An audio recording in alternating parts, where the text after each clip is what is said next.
इन्द्रद्युम्नः पाण्ड्यखण्डाधिराजः त्वद्भक्तात्मा चन्दनाद्रौ कदाचित् त्वत्सेवायां मग्नधीरालुलोके नैवागस्त्यं प्राप्तमातिथ्यकामम् कुम्भोद्भूते संभृतक्रोधभारः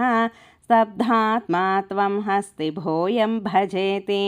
शप्त्वाथैनं प्रत्यगात्सोऽपि लेभे हस्तीन्द्रत्वं त्वत्स्मृतिव्यक्तिधन्यं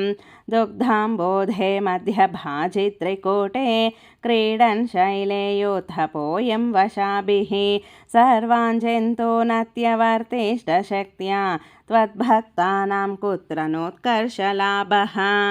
स्वेन स्थेम्ना दिव्यदेशत्वशक्त्या सोऽयं खेदान प्रजानन् कदाचित् शैलप्रान्ते घर्मतान्तः सरस्यां यूथैः सार्धं त्वत्प्रणुन्नोभिरेमे हुहुस्तावद्देवलस्यापि शापात् ग्राहीभूतस्तज्जले वर्तमानः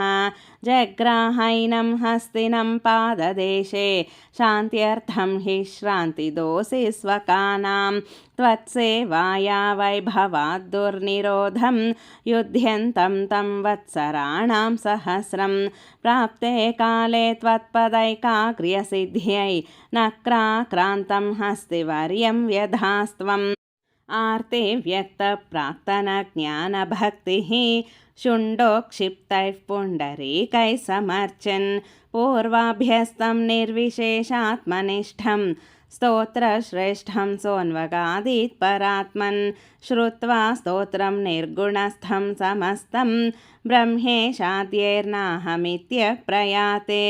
सर्वात्मा त्वं भूरि कारुण्यवेगात् तार्क्ष्यारूढः प्रेक्षितो भुः पुरस्तात् हस्तेन्द्रं तं हस्तपद्मेन धृत्वा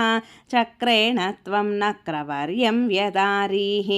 गन्धर्वेऽस्मिन् मुक्तशापे सहस्ते